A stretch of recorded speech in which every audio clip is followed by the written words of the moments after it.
కేసీఆర్ హరితహారం చేస్తే కాంగ్రెస్ హరిత సమహారం చేస్తుందని సూర్యాపేట ఎమ్మెల్యే జగదీష్ రెడ్డి విమర్శించారు. తెలంగాణ భవనంలో ఆయన మీడియాతో మాట్లాడుతూ హెచ్సియు వ్యవహారంలో కాంగ్రెస్ అనుసరిస్తున్న వైఖరిపై ఆయన నిప్పులు చెరిగారు. సెంట్రల్ యూనివర్సిటీలో ఉన్న జంతువులు చిత్రహింసలకు గురవుతున్నాయని, తమ బాధ్యత కాకపోయినా విద్యార్థులు పోరాటం చేస్తున్నారన్నారు. బీజేపీకి చిత్తశుద్ధి ఉంటే అధికారులతో మాట్లాడి పోలీసులను అడ్డుకోవచ్చన్నారు. బీజేపీ కాంగ్రెస్ పార్టీలు కలిసి నాటకం ఆడుతున్నాయని, కిషన్ రెడ్డి బండి సంజయ్కు చిత్తశుద్ధి ఉంటే సెంట్రల్ యూనివర్సిటీకి కాకుండా పోలీసులను అడ్డుకోవచ్చన్నారు. సెంట్రల్ యూనివర్సిటీ అధికారిగా వీసీ ఉంటారని డ్రోన్ కెమెరాలతో జేసీబీ వీడియోలు తీస్తే 5 విద్యార్థులను అరెస్ట్ చేశారన్నారు. ఇందులో బాధాకరమైన విషయం ఏంటంటే, వాస్తవానికి హైదరాబాద్ సెంట్రల్ యూనివర్సిటీ రావడమే 69 విద్యార్థుల పోరాట ఫలితంగా వచ్చింది. 1969 నాటికే తెలంగాణకు అన్యాయం జరుగుతుందని, ఉద్యోగాల్లో చదువుల్లో అన్నిట్లో నష్టం జరుగుతుందని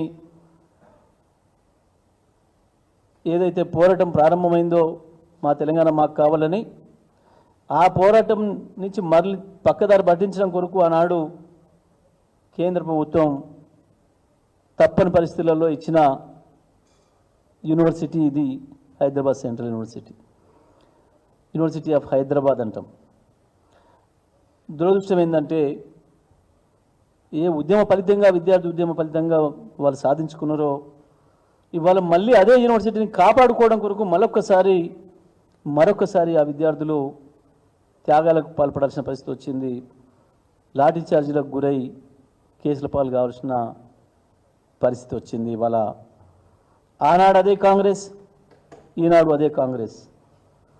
కాంగ్రెస్ అంటేనే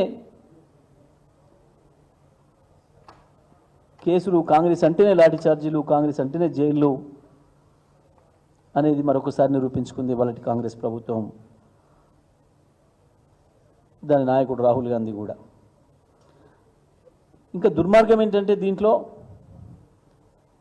మంత్రులు నిన్న అక్కసంత వెళ్ళగక్కి వరుసగా ఒకటి తర్వాత ఒకడు పెయిడ్ బ్యాచ్ ఉంది అని చెప్పి మాట్లాడిండ్రు. విద్యార్థుల్ని అవమానించే పద్ధతుల్లో మిమ్మల్ని అందరం ఎక్కించిన విద్యార్థి యువతను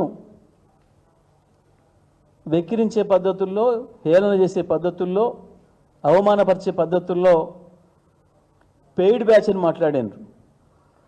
పెయిడ్ బ్యాచ్లు ఈ రకంగా లాఠీ చార్జీలు, దెబ్బలు తిని కేసులను ఎదుర్కొని జైలు పాలవుతారా? విద్యార్థులు పేమెంట్లకు లొంగిపోతారా? ఇదా మీ సంస్కారం?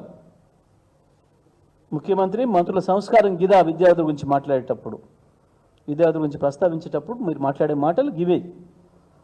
నిజమే, పెయిడ్ బ్యాచ్ ఎవరు? మీరు ముఖ్యమంత్రి, మంత్రులు. మీరు పెయిడ్ బ్యాచ్ అనే విషయాన్ని మీరే బహిరంగంగా చెప్పుకున్నారు 100 సార్లు. రేవంత్ రెడ్డి పిసిసి పదవి మొదలైంది పేమెంట్తోనే వచ్చింది,